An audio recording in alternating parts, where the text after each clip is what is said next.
በአዲስ ኪዳን ስለ ስግደት ስናይ ደግሞ እንዲህ ይላል። ዋናው የአዲስ ኪዳን መምህርና አስተማሪ ጌታችን መድኃኒታችን ኢየሱስ ክርስቶስ ነው።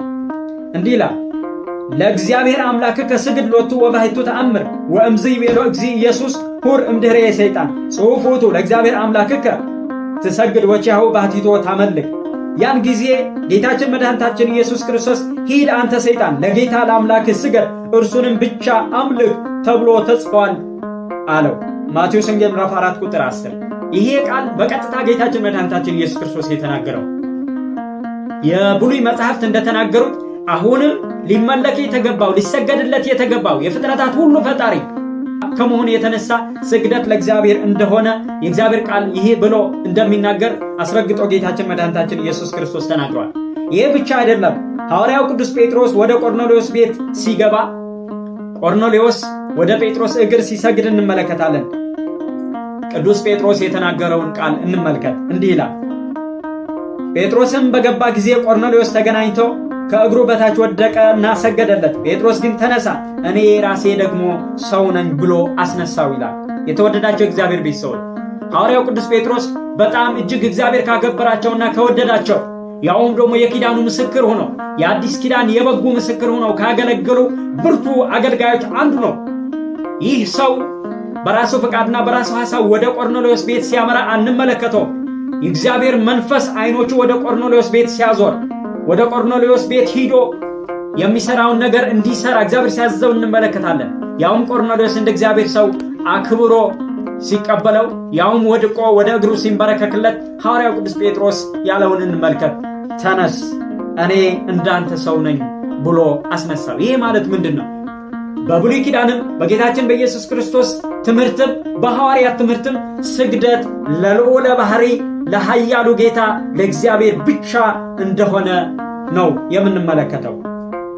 ሌላ በጣም አስገራሚ ነገር የምንመለከተው በግብረ ሐዋርያት ምዕራፍ 14 ቁጥር 14 ሂደን ስንመለከት ጳውሎስና በርናባስ ወደ አንድ ቦታ በሄዱ ጊዜ በዚያም ቦታ በጌታችን በኢየሱስ ክርስቶስ በመድኃኒታችን አንድ የታመመ ሰው ከሕማሙ ሲፈውሱ እንመለከታለን።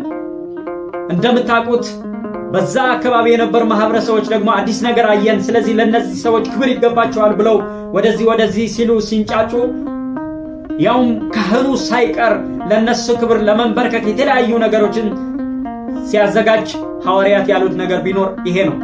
እኛ ወደ እግዚአብሔር እንድትቀርቡ ወንጌል ሰበክናችሁ እንጂ ለራሳችን ክብር መቼ ሆነና ብለው ሲገስጿቸው ሲቆጧቸው እንመለከታለን። ይሄ ነው የሐዋርያት ትምህርት። ስግደት ለእግዚአብሔር ነው።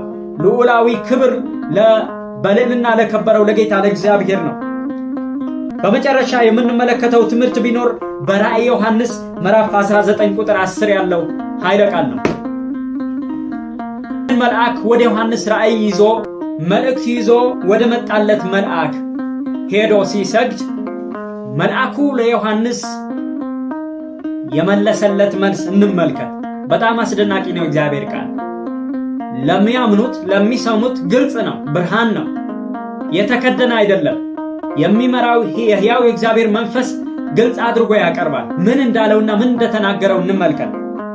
እንዲህ ይላል፣ ወወደቅኩ ሀበ እገሪሁ ወሰገድኩ ሎቱ ወይቤለኒ ኡቅዮጊ ይትስግድ ሊተ እስመ አነሂ ገብር ዘከማከ ወዘምስሌከ ወምስለ አሃዊከ ነቢያት እለ ያዕቀቡ ሕጎ ለኢየሱስ ወባሕቱ ለእግዚአብሔር ንሰግድ ኩልነ። ንሰግድለትም በእግሩ ፊት ተደፋው፣ እርሱም እንዳታደርገው ተጠንቀቅ።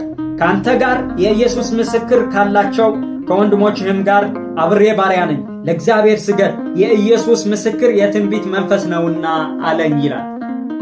አያችሁ የእግዚአብሔር ቤተሰቦች፣ ዮሐንስ መልእክት ይዞ ወደ መጣለት ወደ መልአኩ እግር ወደቀና መልአኩ ምን አለው? ተነስ፣ ስግደት የሚገባው ለልዑሉ ለእግዚአብሔር ነው። እኔ ካንተ ጋር የዚህ የትንቢቱ ቃል መስካሪ ተናጋሪ አክባር እንጂ ስግደት ልቀበል ሊሰገድልኝ አልመጣሁም። ስለዚህ ስግደት ለእግዚአብሔር ነው የሚገባው፣ ተነስ ብሎ ሲመክረውና ሲያስነሳው እንመለከታለን። እንግዲህ ከዚህ የምንመለከተው ነገር ቢኖር ስግደት ለልዑል ለአምላካችን ለእግዚአብሔር እንደሆነ ነው። የተወደዳቸው እግዚአብሔር ቤተሰቦች፣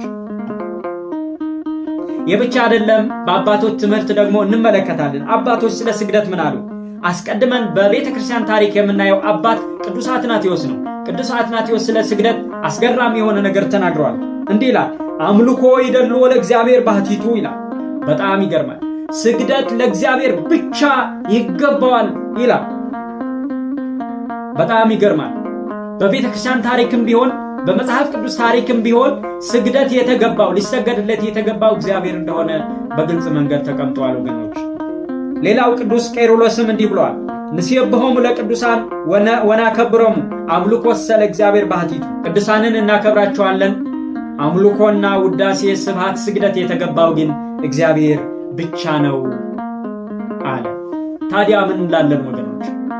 ብሉዩ እንዲህ ካለ፣ ሐዲሱ እንዲህ ካለ፣ ነቢያት እንዲህ ካሉ፣ ሐዋርያት እንዲህ ካሉ፣ ጌታችን መድኃኒታችን ኢየሱስ ክርስቶስ ትልቁ አስተማሪያችንና የእምነታችን ጀማሪና ፈጻሚ ሊቀ ካህናችን ኢየሱስ እርሱ በዚህ መንገድ ስግደት ለእግዚአብሔር እንደሆነ ካስተማረን እኛስ ምን እንላለን?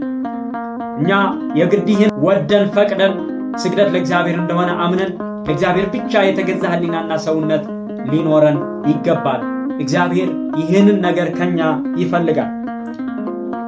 ሌላ በኦርቶዶክስ ቤተክርስቲያን ታሪክ አንድ የምናውቀው መጽሐፍ አለ። እሱ መጽሐፈ ሰዓታትም ስለዚህ ጉዳይ ግልጽ አድርጎ ያቀርባል። መጽሐፈ ሰዓታት በገጽ 18 የ2000 ዓመተ ምህረት እትም እንዲህ ይላል፣ ለዓለም ወለዓለም ዓለም ሃሌሉያ ለትውልደ ትውልድ ለቱ ለባሕቲቱ ይደሉ ሰጂድ ለዘላለምና ለዘላለሙ ሃሌሉያ ሃሌሉያ ለትውልድ ሁሉ ለእርሱ ብቻ ስግደት ይገባዋል ይላል። ለዓለምና ለዘላለም ለእግዚአብሔር ብቻ ስግደት ይገባዋል ብሏል።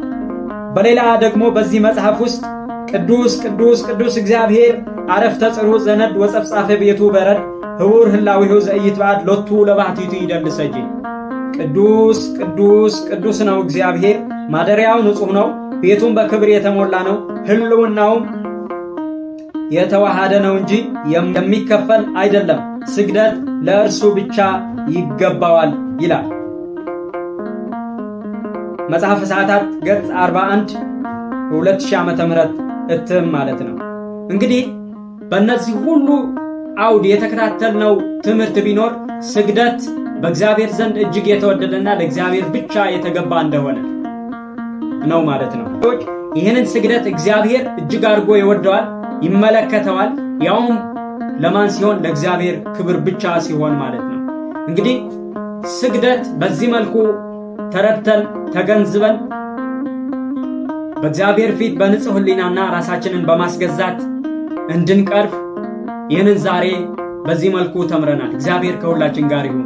ተባረኩ። እንግዲህ የዛሬው ትምህርታችን ይህንን ይመስላል። አስጀምሮ ላስፈጸመን ለአምላካችን ለእግዚአብሔር አብ፣ ለእግዚአብሔር ወልድ፣ ለእግዚአብሔር መንፈስ ቅዱስ ክብርና ምስጋና አምልኮና ውዳሴ ይሁንለት። በሌላ መንገድ በሌላ ጊዜ ደግሞ እስክንገናኝ እግዚአብሔር ቸርነቱና ምሕረቱ ረድኤቱ ያብዛልን። እንግዲህ የተወደዳችሁ ወገኖች ይህንን የሕያው ተስፋ ዩቲዩብ ቻናል መርሃ ግብር ወደ ሌሎች እንዲዳረስ ሼር፣ ሰብስክራይብ በማድረግ ይህንን አገልግሎት እንዲሰፋ የበኩላችሁን እንድትወጡ ይህንን አገልግሎት ለሌሎች ትውልድ እንዲተርፍ ደግሞ እግዚአብሔር በረዳችሁ መጠን እንድታግዙ አደራ ለማለት እፈልጋለሁ። እግዚአብሔር ይባርካችሁ፣ ጸጋና ሰላም ይብዛላችሁ።